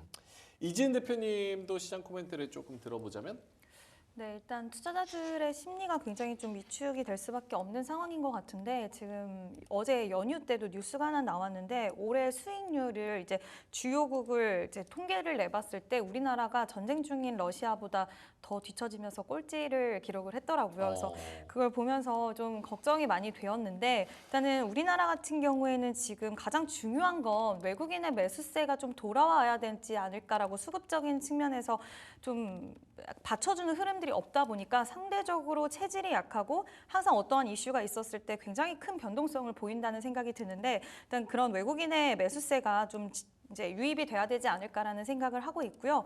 내일 이제 또 연휴가 있다 보니까 제한적인 수급 유입은 어쩔 수 없는 상황이라고 생각을 하고 있는데 그나마 좀 다행인 것은 2차 전지와 그리고 바이오 종목들이 다시 한번 좀 힘을 내주고 있다라는 부분 이게 좀 다행이고 또 오늘 오전에 테마성으로 움직였던 지금 항만 파업 이슈와 그리고 중동 리스크에 따라서 움직이는 종목들의 흐름이 오전에는 반짝 상승세가 나오다가 약간 아래꼬리가 달리고 있기는 하지만 그래도 하락 전환이 됐다라는 부분은 오히려 좀 다행인 것처럼 느껴지지 않나라는 생각이 들고요.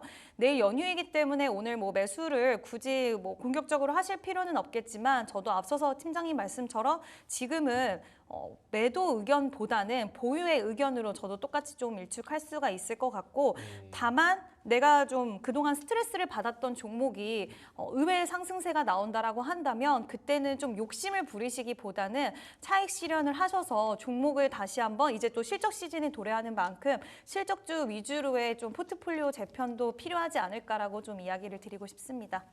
그러면 두 분은 뭐 휴일도 있기도 하고 사실 조금만 지나면 미국 대선 또 결과가 나오기도 하지만 10월을 좀 뭐 4분기 10월 이런 거를 이제 이전보다는 훨씬 더 좀 긍정적으로 좀 나서자라는 쪽으로 생각을 해도 됩니까? 저는 개인적으로 10월에 사실 별로 좋은 기억은 없어요. 10월에 항상 세게 얻어 터진 기억들만 사실 있는데 네. 사실 올해는 이 구간이 사실 9월, 8월달 9월에 왔어요. 이미. 미리 왔다라고 생각을 합니다. 그리고 금리 인하에 대한 이슈, 그러니까 금리 인하를 하게 되면 사실 이게 경기 둔화에 대한 신호로 해석이 돼서 주가가 조금 더 조정이 있을 줄 알았는데 이유가 8월 초부터 뭐 엔캐리 트레이드부터 시작해서 이유가 어쨌든 간에 자금의 그 수급들의 그 포지션들이 많이 저는 정리가 됐다라고 생각을 하거든요. 그래서 평소에 예년과는 과거와는 다른 10월하고는 조금 다른 분위기지 않을까. 그래서 공격적으로 매수는 하진 않더라도 네. 쉽사리 매도까지는 안 할 것 같습니다. 네, 물론 사방 뭐 중동에서 분쟁이 어떻게 바뀌느냐, 그리고 미국에서 선거 결과가 어떻게 또 급변하느냐에 따라 또 포지션들을 많이 바꿔야겠지만 일단 지금은 하는 대로 하면 될 것 같습니다. 알겠습니다. 하던 대로. 이주인 대표님은 10월 4분기 어떻게 보시는지? 저도 좀 비슷하게 보고 있는데 일단 시장이 좀 불확실성이 지금 굉장히 많잖아요. 이 부분들을 하나씩 해소해 나가는 그 국면에 있기 때문에 그와 관련돼서 시장이 막 엄청 좋지는 못할 거라고 생각을 하고 있는데 다만 이제 아직까지는 금리 인하 지금 비컷에 대한 이야기도 다시 25bp에 대한 부분들 파월이 좀 이야기를 하면서 그에 따른 기대감도 조금은 사그러든 상황이기 때문에 좀 지지부진한 흐름이 나와줄 거라고 보고 있고 그 안에서 물론 순환매는 나올 수 있기 때문에 앞서서 말씀드린 것처럼 저는 오히려 내가 갖고 있는 종목들 중에서 수익이 나는 종목들이 있다라고 한다면 지금은 극대화하는 시기보다는 또 새롭게 좀 재편하는 시기를 가지시고 내가 이미 보유하고 있던 종목 근데 좀 다소 빠졌다라고 하는 기업들을 그냥 너무 섣부르게 시장이 안 좋아질 수 있을 거야라고 해서 매도를 하시는 것보다는 일단 전반적으로 좀 지켜보시면서 대응하시는 게 맞지 않을까라는 의견 드리고 싶습니다. 알겠습니다. 지금 뭐 시간이 갈수록 조금 올라와 주고 있으니까 오후장 가면서 좀 더 힘을 내서 코스피도 양전했으면 좋겠다라는 그런 기대감을 가지고 시장의 전반적인 코멘트는 여기서 마무리하도록 하겠습니다. 자, 그러면은 발제로 넘어갈 텐데요. 두 분이 가지고 오신 주제와 섹터들 한번 살펴보겠습니다. 이지은 대표님 발제인데요. 첫 번째 주제 보여주시죠. 심각해지는 중동 리스크, 방산주 다시 탄력받을까? 요 부분 가지고 오셨습니다. 방산입니까? 아니면 우주항공 뭐 이쪽입니까? 조금 더 세분화시키자면. 지금은 방산. 방산 네, 쪽? 방산 쪽을 보는데 일단 그동안 방산에 대한 이야기는 너무 많이 들으셨을 거예요. 뭐 계속해서 지금 군비에 대한 증강은 지속될 것이다. 그리고 특히 유럽 시장에 대한 이야기들 많이 나오고 있는 상황인데 유럽 시장 말고 또 이번에는 중동 시장에 대한 기대감이 좀 확실히 열리지 않았나라는 생각이 듭니다. 오늘은 전반적으로 이제 방산주들을 보실 때 어떤 포인트를 잡고 보시면 좋다라는 이야기를 좀 중점적으로 드리고 싶은데 일단 관련된 종목들의 흐름이 뭐 수주 잔고도 많이 쌓여 있고 앞으로 수출에 대한 모멘텀 기대도 있지만 이 안에서 우리가 지금 국산화, 부품에 대한 국산화라든지 이런 것들을 좀 이뤄낸 기업들 위주로 보시면 좋을 것 같은데 그 이유는 좀 압축을 하면 그렇게 된다고 하면 당연히 생산 단가가 하락할 수가 있고요. 그리고 납기에 대한 적시성도 확대가 되고 수출 통제에 대한 리스크도 확 줄어들 수가 있다라는 부분입니다. 이제 대표적으로 좀 예를 들면 K9 자주포 같은 경우에도 지금 원래 엔진을 독일 거를 쓰다가 이번에 국산화에 성공을 했는데 그 전에 독일 거를 썼을 땐 중동 시장에 수출을 하고 싶어도 독일에서 안 된다, 막아버리면 수출을 할 수 있는 길이 막혀버린 상황이었는데 여기서 국산화에 성공을 하면서 지금 중동도 리스크가 굉장히 커지는 상황이잖아요. 갈등도 많고 전쟁에 대한 부분도 이슈도 많다 보니까 이와 관련돼서 중국에서도 지금 무기에 대한 이런 부분들, 이제 니즈에 대한 게 굉장히 올라갈 수밖에 없는 상황인데 여기서 중동길이 열린다는 거, 이 부분은 확실히 좀 우리가 볼 수 있는 포인트적인 부분이라고 생각을 하고 있고 지금 LIG 넥스원 같은 경우에도 이번에 최근에 이라크 천궁2에 대한 수출 계약을 했는데 LIG 넥스원도 국산화에 대한 부분들을 성공한 기업이기 때문에 저는 좀 LIG 넥스원 그리고 하나 에어로스페이스처럼 이러한 이점을 가지고 있는 기업들 위주로 좀 선별적으로 보시면 어떨까라는 이야기를 드리고 싶고 지금 이번에 슬로바키아에서 이제 윤석열 대통령이 만나서 이야기한 부분 부분이 관계가 격상이 됐고 협력 관계에 대해서 좀 더 딥하게 얘기를 했는데 여기에 중점적인 부분이 에너지와 방산이었다라는 점. 그래서 이러한 부분들이 수출길이 계속해서 지속 열릴 수 있다라는 점과 또 실적 시즌이 도래를 했기 때문에 이제 시장에서는 또 실적이 괜찮은 지금 시장의 불확실성이 증대가 되다 보면 상대적으로 숫자를 찍혀내는 기업들 위주로의 흐름이 나올 수 있기 때문에 지금 방산주들 최근 들어서 약간은 쉬어가는 흐름이 나왔다는 점에서 오히려 좀 매력적으로 지금은 볼 수 있는 시점이 아닌가라고 생각을 합니다. 카덱스 열리고 있죠? 그 세계 방산 방산. 전시회? 맞아요. 예, 충남인가 어디서 열리고 있다 그러더라고요. 그래서 오늘 휴니드 초반에 막 올랐을 때도 그런 뭐 무인기, 뭐 통신 기술 이런 거 선보여서 올라갔다 뭐 그런 얘기들이 있습니다. 결국 큰 그림으로 보자면은 우리가 가성비를 앞세워서 유럽보다 또 잘 파는 점, 수주가 좀 쌓여 있다는 점 이런 거를 좀 긍정적으로 보자. 황혜인 팀장님한테도 같은 질문. 네. 근데 또 주식은 이게 파도 아닙니까? 흐름이란 게 또 그렇죠. 있는 건데 방산의 흐름이 10월 달에 또 한번 올까? 네. 일단은 사실 뭐 휴니도 말씀해 주시긴 했습니다만 뭐 카덱스보다는 뭐 어저께 또 한국 시장이 열리기 직전에 또 중동에서 분쟁이 있어버리는 그렇죠. 네 항상 있었던 일 같기도 하고 아이언돔 막 영상도 막 바이럴하게 그렇죠. 퍼지고 그것 때문에 영상이 그랬지 않을까 생각이 좀 들기는 하는데요. 뭐 이런 대외적인 악재를 어쩔 수 없이 이런 뭔가 군사 경쟁, 뭔가 이런 군 경쟁과 관련해서가 올 하반기 내내 우리 시장을 발목을 잡는 어떻게 보면 리스크 중에 하나라고 하면 사실 저는 하나의 해치 수단용 섹터도 될 것 같습니다. 그런데 과거에는 사실 뭐 빅텍 같은 대표적으로 예전에 북한이 미사일 쏘면 뭐 빅텍 같은 주식들이 막 상가가고 그랬었잖아요. 근데 요즘은 사실 그런 이슈는 별로 없거든요. 근데 이제 왜냐하면 이제 대형주 뭐 LIG 넥스원부터 시작해서 로템이나 다른 종목들이 이제 어떻게 보면 과거에는 이제 국내 내수용에서 이제 본격적으로 수출주로 변환이 됐잖아요. 그리고 현재 수주 잔고들도 워낙에 많이 쌓아놨기 때문에 3분기 실적도 충분히 기대를 해볼 수 있는 구간에도 많이 들어왔다고 생각합니다. 특히 뭐 LIG 넥슨 같은 경우에는 군사 무기도 마찬가지지만 로봇 이슈까지 같이 있는 회사이기 때문에 최근 한 달 동안 재미없었습니다. 물론 그때 8월 초에 8, 9월 시장이 재미없었습니다만 이제 추세대 위로 많이들 올라왔고 지금 구간에서는 이제 실적 시즌 앞두고 나서 한번 섹터 액션 자체가 나올 수 있는 구간도 충분히 될 수 있을 것 같다. 그 생각은 들고 있습니다. 그러면은 저기 그 이지은 대표님은 방산, 변압기, 조선 뭐 이런 거 중에서 방산이 원탑입니까 마음에?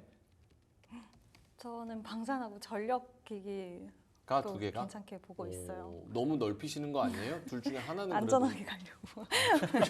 그래도 안전하게 가려고. 그래도 마음속에 좀 이렇게 선후 관계는 있을 것 같은데 그 중에서도 우열 중에서는 종목 따라 다른 겁니까? 아니면 섹터 전체가 조금 다른 게 있습니까? 일단 종목 그 안에서 탑픽을 좀 한 번 더 빠져나가자면 그 안에서 탑픽을 좀 보시면 좋을 것 같은데 네, HD현대 일렉트릭은 저는 여전히 계속 좀 긍정적인 관점으로 보고 있고요. 그리고 아까 앞서서 말씀드렸다시피 하나 에어로스페이스와 LIG 넥스원을 저도 LIG 넥스원 가장 좀 좋게 보고 있는데 네. 미국 시장까지도 LIG 넥스원은 좀 열린 부분이 있기 때문에 저는 이렇게 그 안에서 섹터 안에서의 탑픽 종목들 위주로 좀 선별적으로 보시면 어떨까라고 생각을 합니다. 제가 뭐 이런 질문 드리는 게 뭐 괴롭히려고 드리는 게 아니라 시장이 워낙 안 좋으니까 맞아요. 요즘 섹터 안에서도 가는 종목이 있고 또 섹터가 전반적으로 다 가지도 않고 막 이렇다 보니까 조금 더 세분화해서 집중하자라는 의견들이 꽤 있어서 그래서 한번 여쭤봤습니다. 자, 그러면 이진 대표님 요 방산 관련해서 탑픽 하나만 딱 주시면 LIG 넥스원? 네, LIG 넥스원이 탑픽이고요. 일단 뭐 미국 시장에 대한 길이 열렸다라는 부분 굉장히 큰 것 같고 또 최근에 이라크와 관련돼서 또 수출 계약이 이루어졌다라는 점 그리고 아까 앞서서 말씀하신 것처럼 로봇에 관련된 모멘텀도 있는데 결국에는 방산과 로봇도 또 연결고리를 가져갈 수 있기 때문에 그런 사업에 대한 확장성 이런 부분들로 봤을 때 LIG 넥스원이 지금 추세적으로도 좀 좋아서 저는 탑픽으로 보고 있습니다. 1개월 차트 나오고 있습니다. 16만 원에서 지금 얼마입니까? 18만 원까지 올랐나요? 21만 원까지 올랐네요. 꽤 흐름이 나쁘지 않네요, 진짜. 알겠습니다. LIG 넥스원 한번 살펴보겠습니다. 계속 지켜보도록 하고요. 그러면 방산 여기서 마무리하고 두 번째 주제 황유현 팀장님 주제로 넘어가 보도록 하겠습니다. 황유현 팀장님 주제는요, 요겁니다. 전력 수급 불일치가 지속된다. 그래서 ESS 에너지 저장 장치를 보자. 여기 요즘 분위기 어때요? 오늘 조금 전반적으로 많이 튀어 올랐습니다. 네. 서진 시스템부터 시작해서 에너지 전장장 시스템이 앞으로 조금 기대가 되는 많이 부분입니다. 우리가 2차 전지 예전에는 뭐 2차 전지 섹터 큰 틀에서 이렇게 많이 봤는데 아까 변압기 말씀하셨지만 이제 전력기기 쪽 산업들 그리고 이제 AI가 워낙에 발전하다 보니까 전력이 굉장히 좀 많이 필요하다라는 이야기들을 많이 들으셨을 겁니다. 네. 그래서 우리가 원전도 써야 되고 새롭게 그래서 우리나라의 변압기가 수출이 많이 좋아졌다. 이 이슈들이 계속적으로 시장에서 회자가 되고 있는데 지금 ESS는 어떻게 보면 지난주에는 제 CS 윈드 뭐 풍력 이런 거 말씀드렸었습니다. 네. 이제 이런 쪽과 엮어서 좀 생각을 해보실 수가 있을 것 같아요. 일단은 신재생 에너지가 좋지만 단점이 전력의 생산이 되게 불안정하다. 예를 들어서 태양이 어쩔 때는 엄청 태양광 발전이 잘 될 때도 있지만 날이 흐리면 안 될 때도 있을 거고 바다에서 풍력 생산할 때도 어쩔 때는 바람이 세서 전력이 많이 생산되지만 어쩔 때도 안 될 수도 있는 거죠. 이런 부분들이 가장 신재생 에너지의 단점인데 이렇게 생산된 에너지가 잘 생산될 때 결국 에너지를 모아야 되는 에너지 저장 장치가 많이 필요하다라는 거죠. 그래서 이게 갈수록 생산량이 많이 증대가 갈수록 필수적으로 늘어날 수밖에 없는 그러니까 신재생 에너지 사업이 늘어나면 늘어날수록 ESS가 성장할 수밖에 없는 그런 구조를 가지고 있습니다. 특히나 앞으로 이제 해상 풍력이 더 많이 설치가 될 걸로 보이는데 제가 지난주에 리스크로 지목해드렸던 트럼프 리스크는 당연히 가져가야 되는 리스크기는 합니다. 네. 근데 만약에 뭐 이 리스크를 잘 지나고 인류가 계속적으로 성장하기 위해서 잘 살기 위해서 신재생 에너지를 설치를 한다. 그러면 그 생산된 에너지들을 잘 효율적으로 관리하기 위해서 ESS들은 계속적으로 성장할 수밖에 없는 그런 구조가 되어 있습니다. 그래서 최근에 우리나라 기업들은 현재 아직까지 ESS LFP 배터리들을 직접적으로 생산하는 것들은 우리나라 배터리 3사들이 아직 초기 단계이기는 해요. 대부분 중국의 CATL에서 LFP 좀 상대적으로 저렴한 배터리를 수입을 해서 ESS, 이제 BESS 이제 배터리 관리 시스템까지 만들어서 이제 미국에다가 수출하는 그런 구조를 가지고 있습니다. 그렇다 보니까 이런 구간들이 미국에는 이제 플런스 에너지라는 회사가 있고 뭐 여러 가지 관련된 기업들이 있는데 물론 이 전 세계 1위는 테슬라입니다. 테슬라 같은 경우는 이제 엔솔에서 LFP 받아가 이제 쓰겠다 이제 그렇게 되어 있고 이런 부분들이 앞으로 에너지 저장 장치 시스템들은 우리가 관심을 갖고 보셔야 될 하나의 어떻게 보면 이제 예전에 어떻게 보면 테마였다라고 하면 이제는 하나의 산업화 되어가고 있는 왜냐하면 대형사들이 이제 참전하기 시작했기 때문에 네. 본격적으로 그렇기 때문에 ESS 쪽은 계속적으로 관심 갖고 보셔야 사실 뭐 권해드립니다. 신재생 에너지 성장하는 것도 네. 그렇지만 앞으로의 에너지 그 소모는 네. 더 커지잖아요. 그렇죠. 그렇게 되면 네. 신재생이랑 굳이 같이 가지 않더라도 네. 어쨌든 여기에 대한 수요는 크게 그렇죠. 늘어나지 않을까. 네. 근데 뭐 대기업들이 뛰어드는 만큼 우리가 여기서도 글로벌 1등을 할 수 있을까? 약간 뭐 이런 생각들. 글로벌 1등까지는 쉽지는 않을 겁니다. 왜냐하면 우리나라 시장 자체가 좀 작고요. 아직은 우리나라는 석탄, 석유 전통 발전과 원자력이 있기 때문에 상대적으로 그렇죠. 근데 지금 미국에서는 상황이 좀 달라요. 미국에서는 전통 석탄, 석유 발전소, 그 가스 발전소들이 하나둘씩 이제 노후화돼서 폐기에 처분되고 있습니다. 그런데 아까 이제 제일 처음에 불일치가 된다라고 말씀드렸던 게 이제 내년이 거의 피크입니다. 네. 불일치 되는 게 향후에 이제 발전소 설치 이런 것들로 인해서 나중에 전력이 좀 이제 안정화되겠지만 올해 하고 내년 초까지가 이런 계속 미국에서는 전력이 좀 모자라는 왜냐하면 도매 가격을 보면 계속 상승하고 있거든요. 이런 부분들이 해소가 될 때까지는 우리가 신재생이라던가 ESS라던가 이쪽에는 좀 관심 갖고 보셔도 좀 좋지 않을까 해서 ESS 한번 가지고 왔습니다. 알겠습니다. 이지은 대표님도 ESS 어떻게 좋게 보시는 거 말고 네. 순위로 따지면.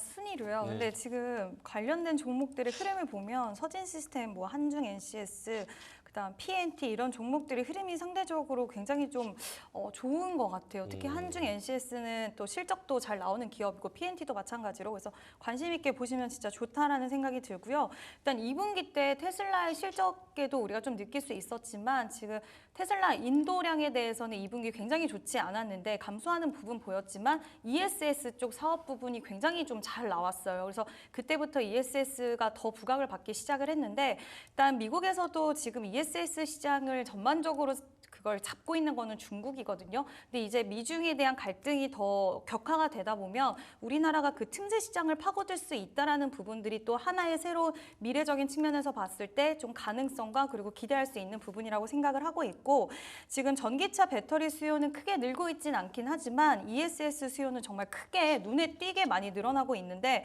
지금 설치는 올해 봤을 때 전년 대비해서 무려 61%가 더 증가를 하고 있다라는 전망치가 나오고 있고 이게 이제 시작으로 계속 저는 커져가는 국면에 이제 좀 개확이라고 생각을 하고 있어서 우리가 그전부터 ESS 시장 커진다 했는데 사실 그게 잘 눈에 보이지도 않았고 그런 부분이 있었는데 이번에 테슬라의 실적 발표 기점으로 그리고 진짜로 에너지가 더 많이 필요한 시대가 도래를 하면서 관련된 사업이 이제 확실히 커져 나갈 수 있다는 게 보이기 때문에 저는 ESS 관련된 종목들은 관심 있게 보셔도 네, 진짜 좋지 않을까라는 의견을 드리고 싶습니다. 알겠습니다. 자, 그러면 ESS 중에서 탑픽을 보자면 황영현 팀장님. 뭐 대형사 빼고요. 현실적으로 매매해 볼 수 있을 거는 서진 시스템일 것 같습니다. 서진 네, 뭐 시스템? 한중 NCS도 있고, 근데 워낙에 조금 변동성이 큰 주식들이기는 한데요. 서진 시스템 같은 경우에는 최대 단점이라고 하면 전환사채 오버행 물량이 굉장히 많이 있기는 해요. 네. 그 부분은 한번 공시 찾아보시면 될 것 같은데 일단은 성장에 대한 속도가 굉장히 좀 많이 보여집니다. 그리고 서진 시스템은 ESS도 ES지만 또 추가적으로 다른 사업을 하는 게 자동차 그 모형 틀이거든요. 네, 그런 이제 그런 부분들에서 굉장히 조금 유의미한 실적들을 내고 있습니다. 자동차 부품 주식들로도 볼 수 있기 때문에 기가팩토리와 관련해서 그런 쪽까지 살펴보신다고 하면 서진 시스템은 한번 공부해 보시고 매매해 보실 만한 주식이다. 그렇게 말씀드리겠습니다. 알겠습니다. 자, 서진 시스템까지 ESS 관련해서 이야기를 나눠봤습니다. 두 분이 가지고 오신 주제 두 가지, 방산 관련해서 그리고 ESS 관련해서 산업적인 이야기, 주가적인 측면에 대한 이야기 나눠봤고요. 한 4분밖에 남지 않아서 오후장 공략주로 넘어가겠습니다. 결국 종목을 잘 골라야 돼서 두 분이 오늘 갖고 오신 종목은 현대로템 대 갬성코퍼레이션. 아니 아까 방산할 때 LIG 넥슨 열심히 얘기했는데 롯데를 가져오셨고 또 감성코퍼레이션. 스노우피크 거기 만드는 회사 맞죠? 네. 알겠습니다. 이지은 대표님부터 먼저 들어볼까? 한 1분 30초 드릴 수 있을 것 같은데 왜 이거 가져오셨는지. 네, 의류 기업이고요. 최근에 브랜드엑스 코퍼레이션의 흐름이 굉장히 좋은데 그와 좀 비슷한 기업이다라고 생각을 하시면 좋을 것 같고 좀 호흡을 길게 보셔도 좋은 기업이라고 생각을 합니다. 일단 스노우피크와 라이선스 계약을 체결을 하고 나서 이제 어페럴 쪽으로 해서 의류, 신발 뭐 이런 것들을 이제 제조를 해서 판매를 하고 있는데 지금 오프라인 매장을 계속 확대를 하는 시기여가지고 그 부분이 실적에 굉장히 도움이 됐고 매년 30% 이상의 성장세를 보이고 있는데 올해도 실적 좀 비슷한 흐름 나올 거라고 전망이 되고 있고요.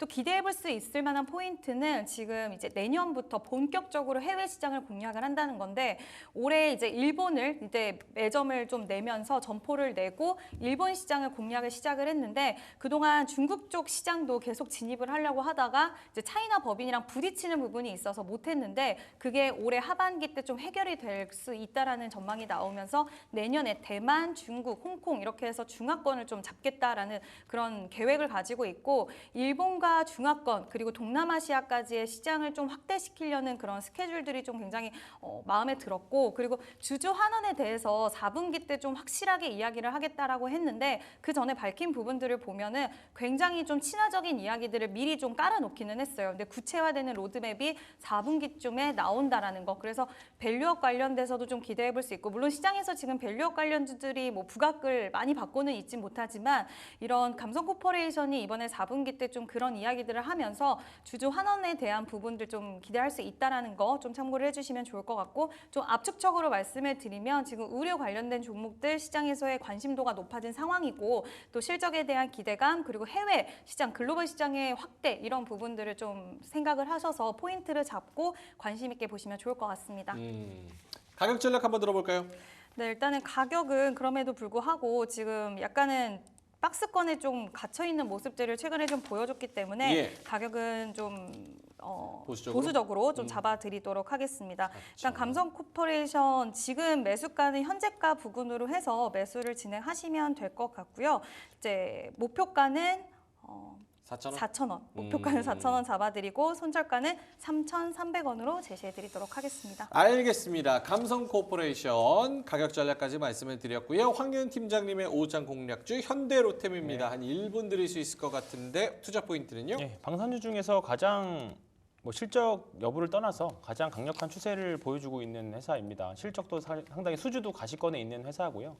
K2전차의 폴란드 수출권 계속적으로 이루어지고 있고 아직 잔여 물량들, 수주 물량들 많이 남아 있습니다. 그래서 혹시나 과거에 또 대북주로도 묶인 적이 있었거든요. 철도 관련 회사이기 때문에. 그래서 혹시나 트럼프 리스크에도 어느 정도 대비가 가능한 회사다. 이렇게 해서 여러 가지 쪽에서 좀 메리트 있는 회사. 실적으로도 문제 없고 지금 대외적으로 아까 방산할 때 말씀드렸지만 지금 대외적으로 지정학적인 리스크가 발생했을 때 해지가 가능한 종목. 어떻게 보면 시장이 별로 안 좋을 때 지켜줄 수 있는 종목이다 이렇게 보시면 될 것 같습니다. 그래서 목표가는 항상 말씀드렸던 것처럼 또 신고가 말씀드리겠고요.